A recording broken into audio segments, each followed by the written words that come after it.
Hello, and welcome to the Everything is Black and White podcast Monday show. My name is Mark Carruthers. I'm your host for today's show, and I'm joined by Chronicle Live Head of Sport, Ross Gregory. Welcome along, Ross. Hi, Mark. How are you doing? I'm good. All the better for a fine performance and result on Saturday night on probably one of the most bizarre FA Cup ties I've witnessed against Aston Villa. A lot to talk about. A good performance, some major talking points from the game, as I'm fairly certain you'll all have been discussing over the last sort of 48 hours. But first of all, just on the result itself, Ross, John Gibson said last week Newcastle needed a win at Villa Park to keep the season alive, and it seems like the season is very much alive now.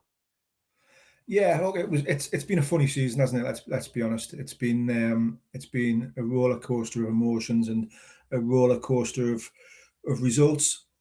I'll be honest, I wasn't in the must-win camp for this one. I know that might sound a little bit odd, but I don't think the season hinged on Saturday's result. I think there is still more important games to come than the Villa game. But look, it was massive in the sense that Newcastle needed a bit of momentum. We rewind kind of 7 days and back to the fallout after that Brentford defeat and the doom and gloom that was surrounding the club. You know, a week's a long time in politics. I say it's even longer in football. 2 away games, 2 tricky away games, and 2 really good results and good performances as well on top of that. And all of a sudden, the picture looks a lot healthier. Everyone's coming into work on Monday morning a little bit with a smile on their face, a little bit happier. So in that sense, it was really positive. And I think also as well to go to a place like Aston Villa, which Villa are flying this season and having a really good campaign. Unai Emery's got them in a really strong place. Got some fantastic players, and we saw when Villa came up to St James's Park just a month or so ago, what a good team they are and how difficult they are to play against and how difficult they are to beat. So I think in that sense as well, given Newcastle haven't really beaten a top 6 team this season, top 8 team this season, they've really struggled against the better teams this campaign. So that should give them a lot of confidence. Should give them, like I say, a little bit of momentum after the Spurs game as well. So yeah. Fantastic win, fantastic weekend, but I do think there's bigger challenges and still more important things. I know the FA Cup is important, don't get us wrong, but there's more important games on the horizon for me. So do you feel sort of European qualifications more important than progressing the FA Cup, or how do you view the priorities this season? It's difficult, Mark, isn't it? It's every game. Eddie Howe says it really well. Every game you just take the next game, and every game's big. I think. Look, we've talked a lot about this season about what it looks like, what it's been. If you said to somebody, a Newcastle fan at the start of the season, look, you'll get top 6, top 7, you'll get to a cup semi-final, you'll get to maybe the quarterfinals of another cup, you'll get to the quarterfinals of the Champions League potentially. I think that's a good season. I'm not saying it's a fantastic season. I'm not saying it's a brilliant season. I'm not saying it couldn't be better, because of course it could. But it's not the worst season in the world, especially given what happened in the summer transition-wise. Qualifying for Europe next season is an absolute must. It's an absolute must. Now, whether they can do that through winning a trophy, whether they can do that through the league form, we'll have to wait and see. Making the Champions League again next season would be massive for the club. Now, I think that's probably going to be a stretch, if we're being honest. It's going to be, finishing top 5 now is going to be a real chance. It's not beyond the realms of possibility, but given everything that's gone on in the last few weeks in terms of injuries and everything that's happening in terms of fixture congestion, it will be a push. But I think that's what they've got to aim for. They've got to aim for the top 6. Europa League has to be the bare minimum, I think. Champions League qualification would be an absolute dream again, but we all want to see trophies won. We all want to see silverware. We all, thoroughly enjoyed.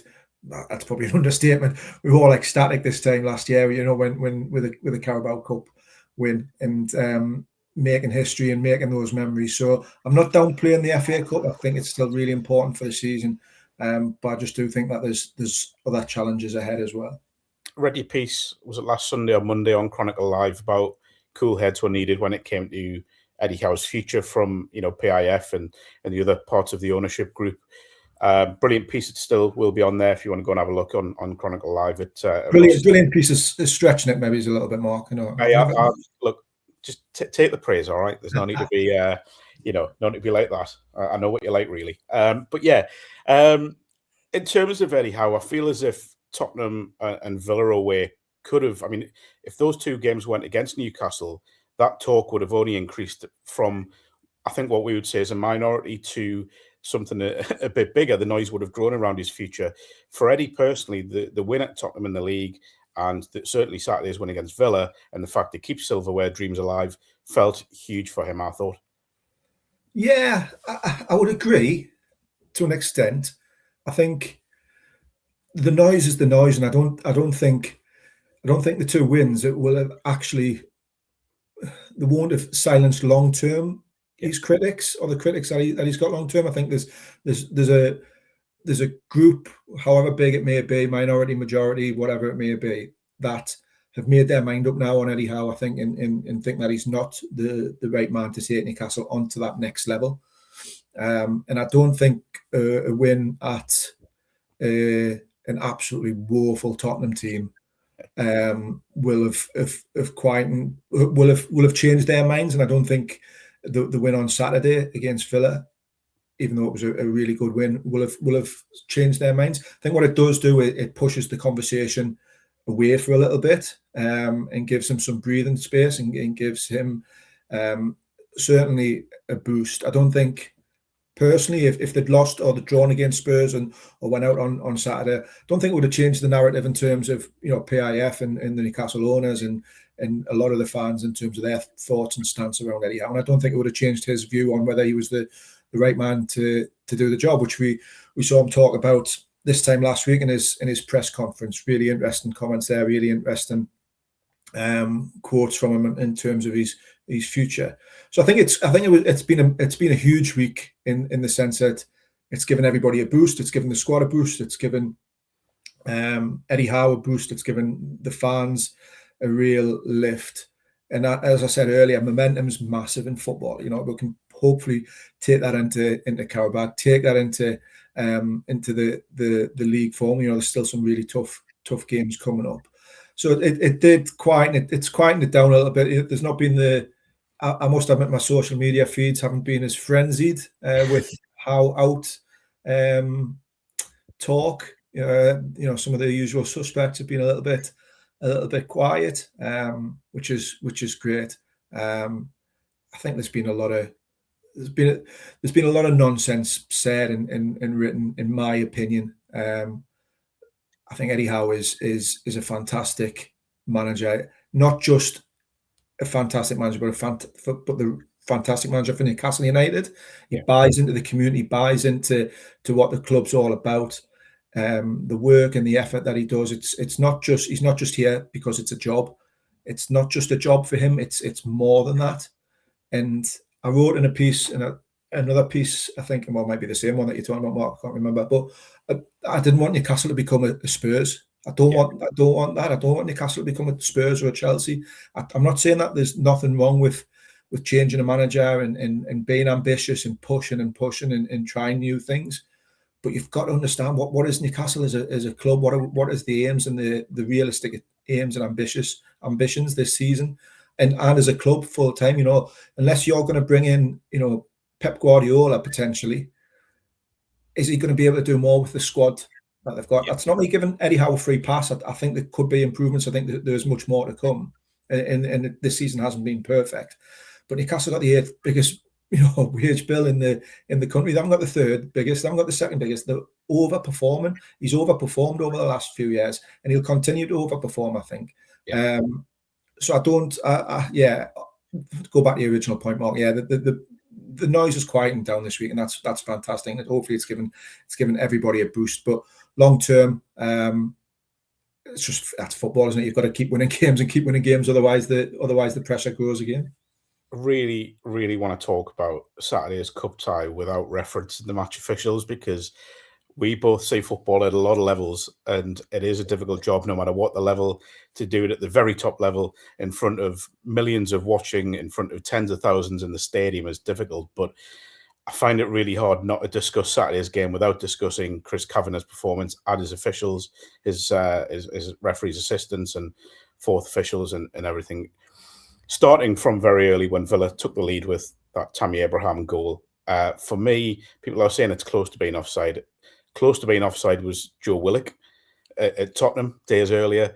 This one, to me, for a referee's assistant at the very top level, didn't feel like a difficult decision to give. Oh, it's not a difficult decision at all, is it? I tell you what would have helped him if there'd been a line drawn. Oh, hang on, there was a line drawn on the 18-yard box. There was literally a line that was drawn there, and he still couldn't get it right. It was a disgraceful decision. It's just poor. We can talk about VAR and standards of refereeing and whether they're now in their comfort zone or scared or petrified to make a decision or whatever. That's just bad officiating. That there's no two ways about it. You know, we can try and defend them, and everybody makes mistakes. Of course they do. You know, players make mistakes, managers make mistakes, officials make mistakes. But that was a shocker. Players tend to make a couple of mistakes in the game. It happens. It's football. But officials, I mean, on Saturday night, where do we start? I mean, we've already gone past that goal. We look at the challenge on Lewis Hall from Lucadinha. To me, is a straight red every day of the week. Every referee I've seen commenting on social media, the usual mouthpieces, they've come out and said the same thing. It's a red. The red that was given to Bezo for the challenge on Jacob Murphy was the right decision.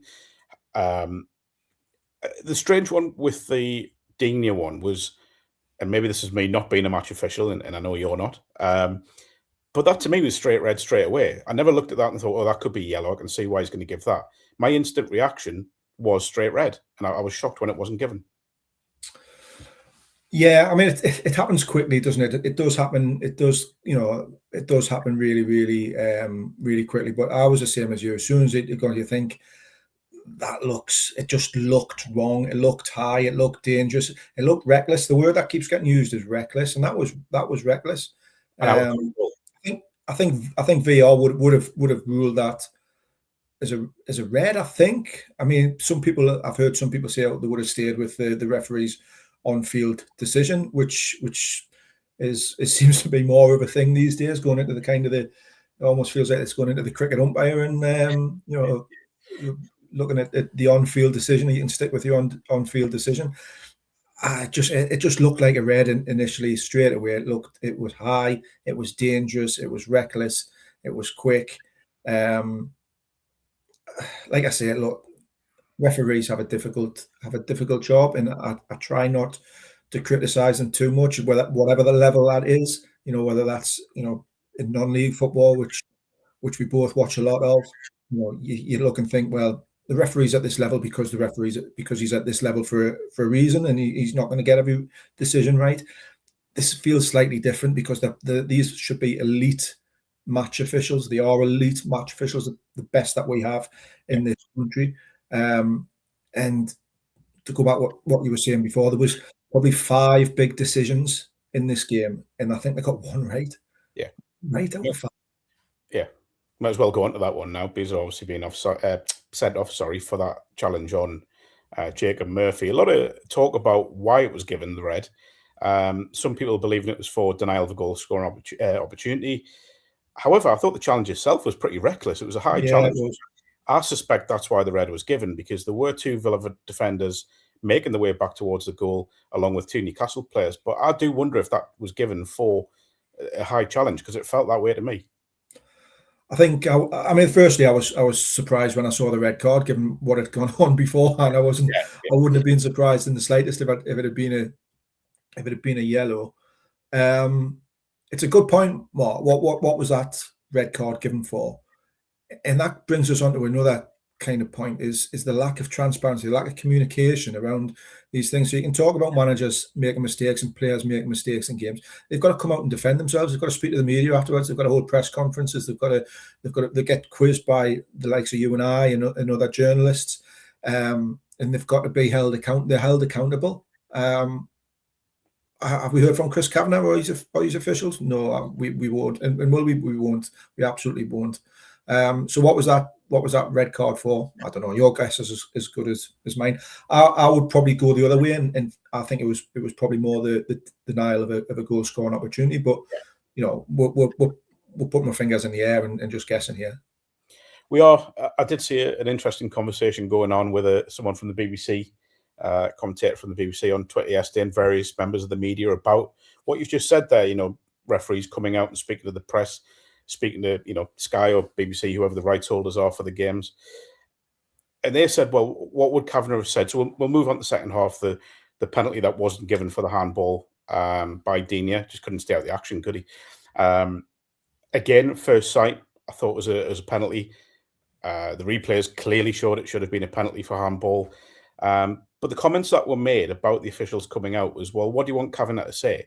Because all he's going to come out after that and say is, well, from my point of view, where I was on the pitch, it looked as if it was outside the area. And I don't think, even if he came out and said, and I'm not defending him here, by the way, it's an awful decision. And with his assistant referee, by the way, because he's got to see it, because he's, 15 yards away from it. But if he came out and said, sorry, I made a mistake, do you think, would that quell any of the criticism or anger or frustration from Newcastle fans?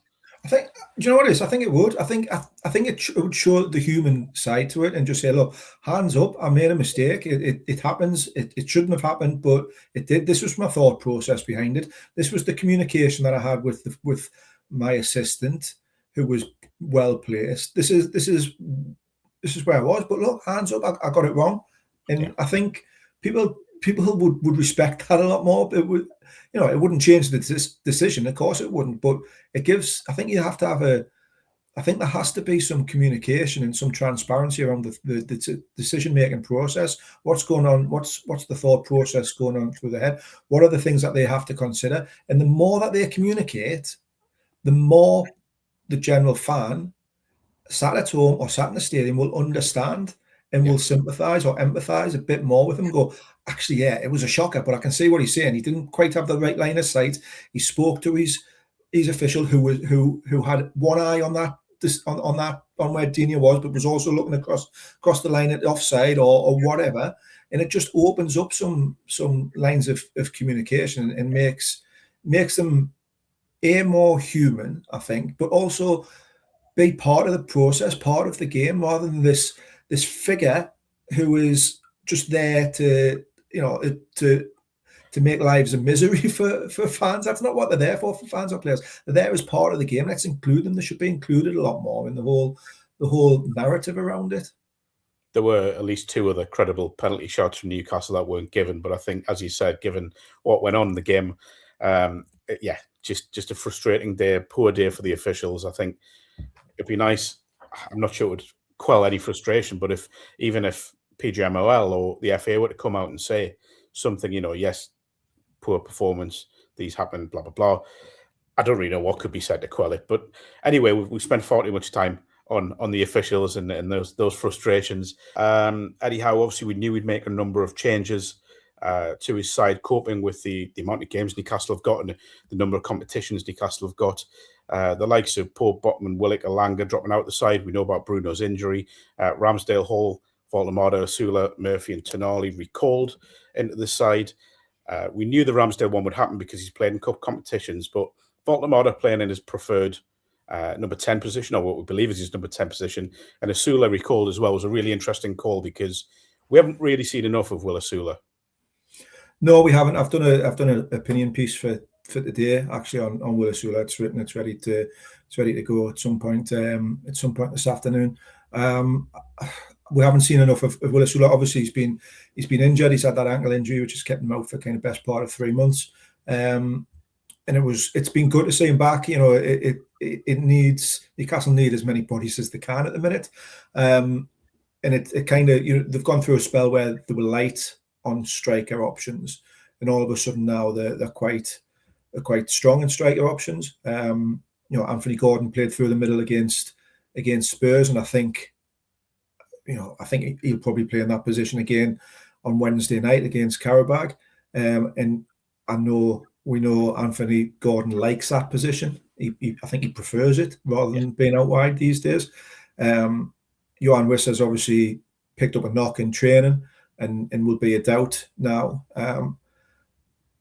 And you talk about Nick Waltemar, whether he's a 9 or a 10 or a 9.5 or whatever. We got some. Lee Ryder spoke to Dan Byrne after the game on Saturday night, and he talked about Waltemar playing as an 8 on Saturday, which, watching the game, it was difficult to kind of nail down what position he was.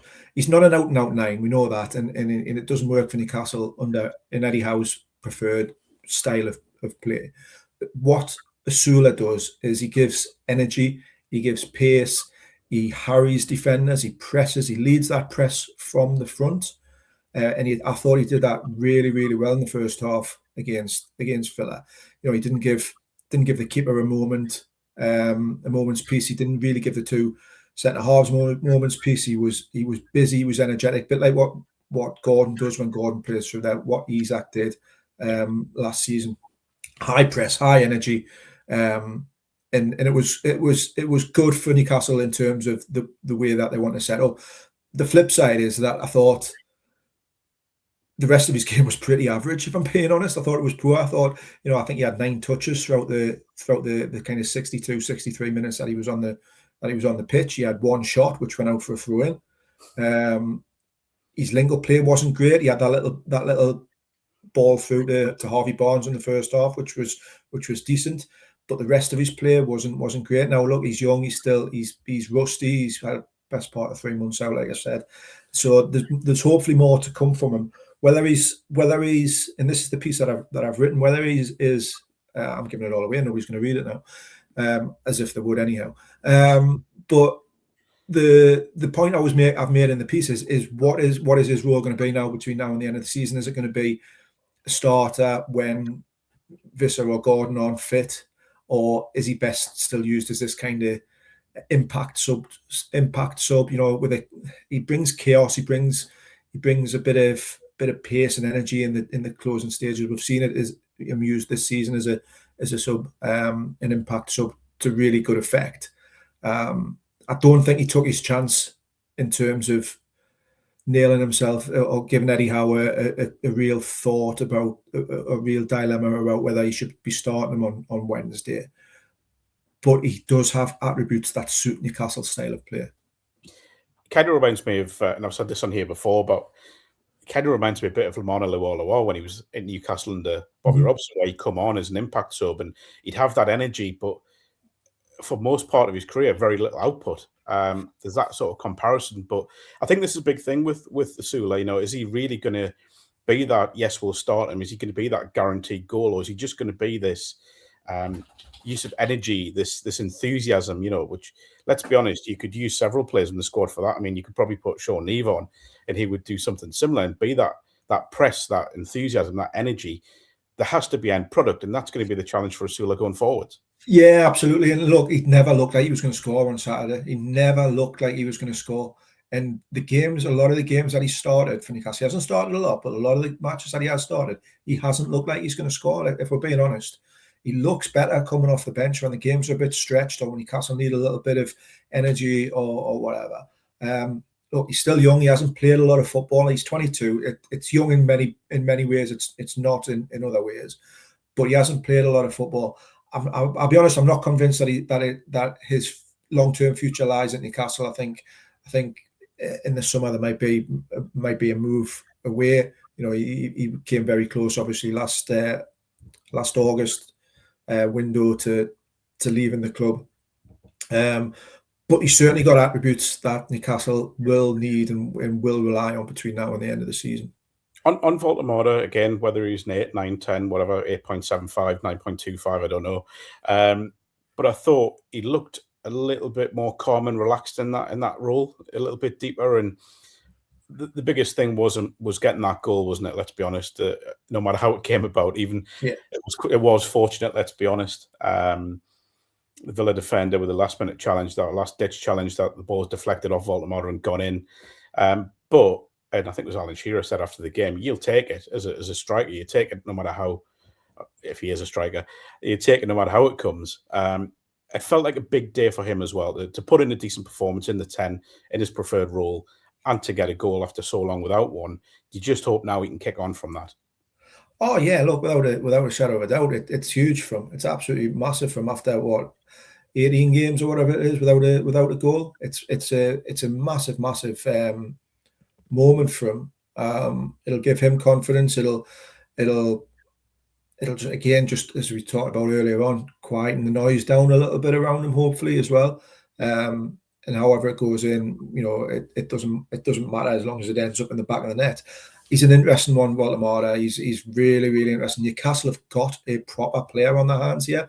He is unique. He is a different type of forward that we have ever seen in Newcastle. I can't think of anybody really too much like him. And I can't think of really anybody too much like him in the Premier League at the minute. What his position is and how he fits into this team is going to be the headache for Eddie Howe. Eddie Howe knows a lot more about football, a lot more about this Newcastle team, and how to get the best out of Nick Waldemar than I do. I still think he's better served is higher up the pitch where he can impact it. I saw him certainly in the first half, dropping really quite deep at times, and sometimes picking the ball up off the centre halves and off the back four, and quite a distance away from goal. And his link-up play was good. Don't get us wrong, but when he first came into the club, he was getting into the 6-yard box. He was getting into goals, not a lot, and the stats were slightly misleading because I think his first 5 chances he scored them all, something ridiculous like that. But I do think that they need him still high up the pitch, working his little bit of magic, his little flicks, his ball control, his link-up play in and around the 18-yard box, in and around the danger areas, rather than going too deep. Having said that, rewind 4 years ago, and I never saw Joe Linton as a number 8 powerhouse neither. So I'm not saying that Voldemort is going to turn into that type of player, and he's going to end up being a bit deeper. But I just want to see him still a bit higher up the pitch, whether that's playing alongside Anthony Gordon or Wissa or whoever. But I think his best work. I think he's still a fantastic finisher. He can get on the end of crosses. He can score with his head. He can score all types of goals, I think. But it was great for him. Like you say, it was great for him to get that goal because it was much needed. Perhaps we'll see the best of Nick Voldemort when he has an out-and-out number 9 in front of him on a regular basis, if he does play in that 10. A lot of the pre-match talk was about Bruno Guimarães, obviously being ruled out for the next 8 to 10 weeks with the hamstring injury that he picked up against Tottenham in midweek. Firstly, I mean, just a massive blow for Newcastle, taken away Saturday. We know how Newcastle struggled to get wins without the influential captain. It's a huge miss and a huge blow for Eddie Howe. Oh, without a shadow of a doubt. I think with Bruno, it's not just his ability on the pitch or his ability with the ball. It's what else he brings to the team in terms of his personality, his drive, his hunger, his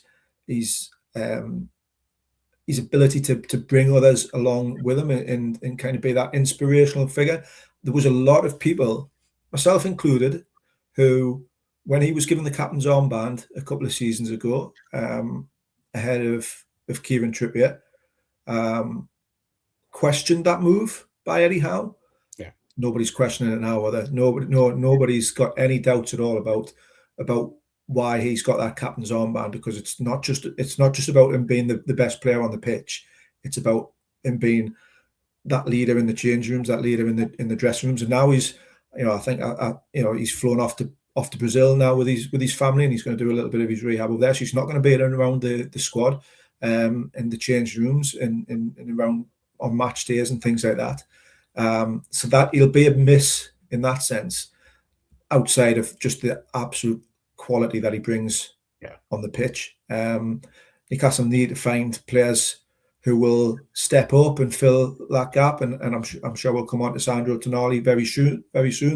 But they need more of that. They need players who will step into the breach, who will deliver the performances that Bruno's done, because 8 weeks out is a long time. It's a long time anyhow, but when Newcastle are playing twice a week during this period, pretty much, it's huge. He could be missing 10, 11 games, and Newcastle can't afford that, really.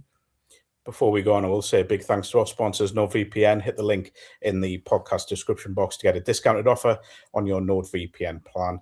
One subscription can be used across 10 devices, and there's no risk with a 30-day money-back guarantee. You can get an exclusive discount on your NordVPN by clicking on nordvpn.com/tune.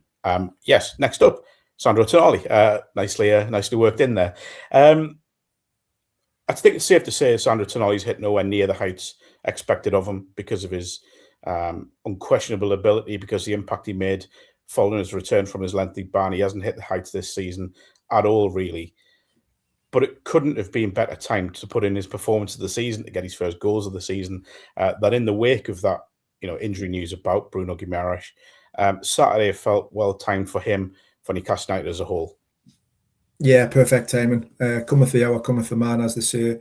Sandro Tonali is, without a shadow of a doubt, one of the best midfielders Newcastle have had in the last 30 years, maybe longer.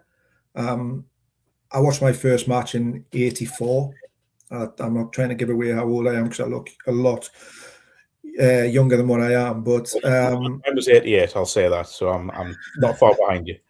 I watched my first game in '84, so that's 42 years of watching Newcastle United. Sandro Tonali is in the top 5 midfielders that I've seen in a black and white shirt at St James's Park. He is that good. Yes, he's only had a season and a half or so with Newcastle, taking out his lengthy ban, but his impact certainly last season was phenomenal. Now, he's not hit them heights this season. Of course, he hasn't. He's not been as good, and there's various different reasons for that. I've been critical of Tonali. I've said at times that I thought he should have been rested, left out, whatever you want to call it. I called it before the Derby game. I said I thought he didn't deserve to start the Derby game given his form, and I got slammed for it, if you like, on social media. But I stand by that. I don't think his performances have been anywhere near the levels that they have. Now, there's reasons for that. I think he's obviously been suffering from illness for a period before Christmas, or well before Christmas.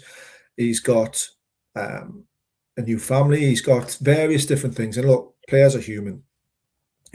We all turn up to work every day. Do we all work at 100%? Are we all firing on all cylinders? Or sometimes are you 60%, 70%? Sometimes are you, have you got stuff going on in your personal life, or you're just not, you're tired, or you're not at it. Whatever it is, players aren't robots, and they're not going to be able to perform to the top level every game that they play. But it was great to see Sandro Tonali back to those levels. Take away the 2 goals that he scored, and I thought his all-round performance was really, really good, Mark. I thought his all-round performance was at them levels where he was reading the game, he was cutting out danger before it happened, he was covering for the fullbacks or the centre halves, he was leading the press as well, he was all over the place. There was a moment really late on in the game where Villa were pushing for an equaliser, and his defensive work was exceptional. And obviously then he's weighed in with 2 goals, which take the headlines, and rightly so. The second one was a fantastic strike, but that's what Newcastle are going to need now. They're going to need Sandro Tonali to step up and find those levels consistently while Bruno's out, while Joe Linton's out, while Lewis Miley's out. Newcastle's midfield is going to rely on Tonali. And do you know what? In some ways that might help them. It might help them not having Bruno there. It might help them not having Joe Linton there. He might think, actually, I've got to have to lead this. This is my time. I'm going to have to step up and deliver. And we all hope he can, because, like I say, he's one of the best midfielders Newcastle have had and still do have. There's a reason why Juventus want to sign him. There's a reason why Real Madrid or Man United or Arsenal or whoever is want to sign him. It's because he's one of the best midfielders in the world. Newcastle are very lucky to have him, but they need him at his best over the next 4 or 5 weeks. I'm so pleased you brought up his all-round performance, because there's been so much put on the goals. But I thought his performance to hark back to last season, the second half of last season, when at times he was hauling Newcastle through games, I thought he was exceptional. Such a good performance. However, I do want to focus on his second goal, if that's all right, because as someone who was a good finisher in the day as well, Ross, if you don't mind me saying, Admittedly, that day was quite a long time ago now, but the technique, I don't think enough has been made of it because there was very little backlift. He had very little time. He's still some distance. He's got a crowded area in front of him. The ball from Dan Burn is 6 yards max away from him. It's an incredible finish to beat a top class goalkeeper in Emi Martinez from that distance with that little time, that little backlift. Just incredible.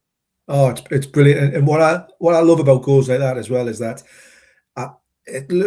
goals look great however they're going, and when you see one that hits the top corner, it hits the stanchion, goes in the top corner, they look fantastic. But I love them zippers just along, that get barely half a foot off the ground and just fly into that bottom corner, and the keeper had no chance. He had absolutely no chance.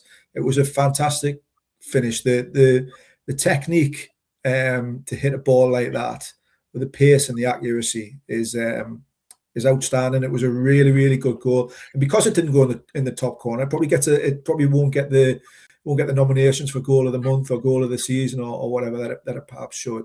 But under pressure again, in a high profile game when Newcastle needed players to step up, he stepped up. He stepped up with that finish, and you could see the delight on his face. You could see what it meant to him. You could see what it meant to the fans. You could see through his celebration. He went and jumped on Eddie Howe and spoke about that after the game, about his relationship with Eddie Howe, and again how strong it is and how important it is and how much he values it.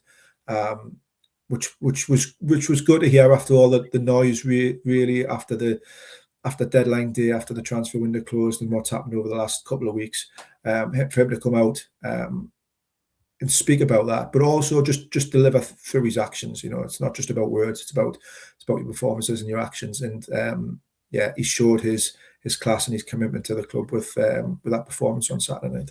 Yeah, myself and Sam Mulliner discussed Sandro Tonali's future in a podcast, which is available through the usual podcast outlets and on YouTube now.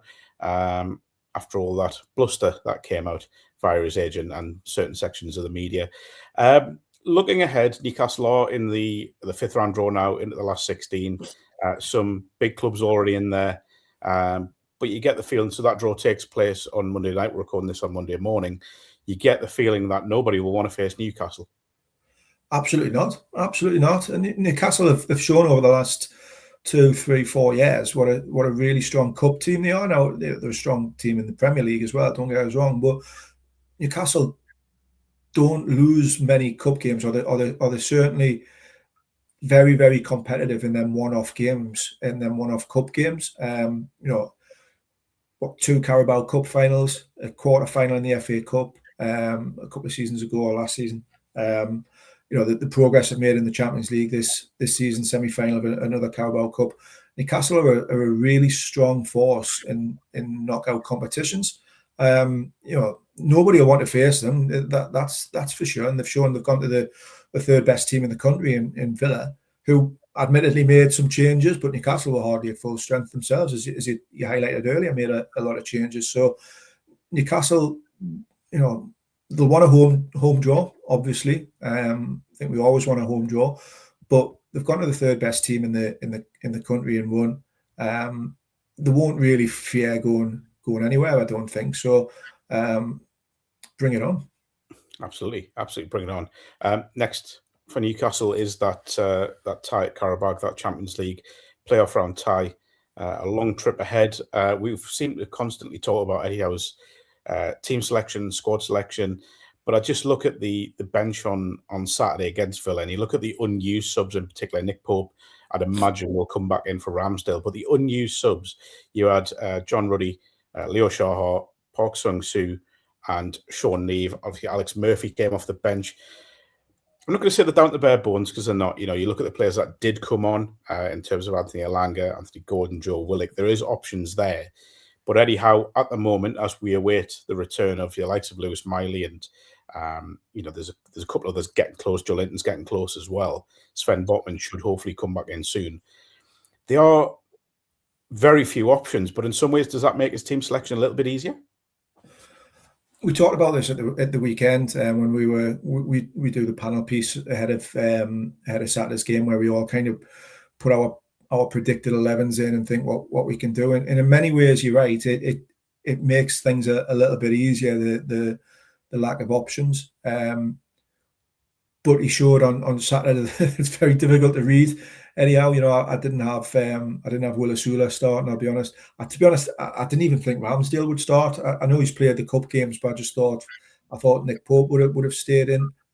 You're right, Pope will come back on Wednesday night, but the options are few and far between. I think the strong up front in terms of, there's a lot of wide players available. Alanga didn't start. Gordon didn't start. So there's options there, but in certain areas that really are restricted. Hopefully, Joe Linton will not be too far away. Hopefully, Lewis Miley will not be too far away. And Sven Botman's injury doesn't sound too serious. Johan Vissers doesn't sound too serious either. So, he might miss Qarabag, but hopefully won't be much after that. I think Eddie Howe, though, he's got to keep doing what he's doing and freshening things up. And I think he's now at the place where, and I'm not saying he didn't trust certain players before Christmas, but I think he's now at a place where he is trusting your Jacob Ramsey's a bit more, your Joe Willock's a bit more. He showed the trust in Willisula at the weekend. I think he's now, these players have had a bit more time to bed in, and they've had a little bit more time in terms of kind of Ramsey and Alanga, and had a bit more time to understand what is required. So his team will be really interesting on Wednesday. You can try and predict it, and I think Gordon will start up front, as I've said, and I think Alanga will probably come in on the right hand side, and Willock might start as well. Depends whether he goes 3 at the back or 4 at the back, or 5 at the back. 3 or 4. Sorry, with the centre half situation, if Botman's fit. So he still has got options there. He can still play a 5-3-2 or a 4-3-3 or a 3-4-3. He's still got plenty of options with the players that are there. The midfield almost picks itself, but the rest of it'll be really, really interesting to see. So I'm sure you would prefer to have a few more options available. I'm sure he's not thinking, this is an easy selection because I've got so many out, but there's still plenty of options from there. The squad now it's shown how important that business was in the summer, and I know it caused some issues. I know they've not bedded in as quickly as what they wanted to, but to have that many options now available, like you say, there was still a healthy number of first teamers on the bench, albeit some of the younger players as well. But if they hadn't made them signings in the summer, you would have been really, really in a tricky place over the next couple of weeks. Very much so. All eyes on Qarabag now. Lee Ryder is currently winging his way to Qarabag for that game. Keep an eye on Chronicle Live for all of the pre-match coverage he'll be providing from on the ground, not too far away now, for that big historic Champions League knockout round stage game for Newcastle. I'll be back on Tuesday, where we'll have Gibbo looking ahead to that Qarabag game even, and we have Andy Brassel, European football expert, giving the insight on the opponents. Me and Ross will be back in the aftermath of the game on Wednesday night, giving some instant reaction to what we hope will be another positive result and another step towards the last 16 of the Champions League for Newcastle United. We will see you then.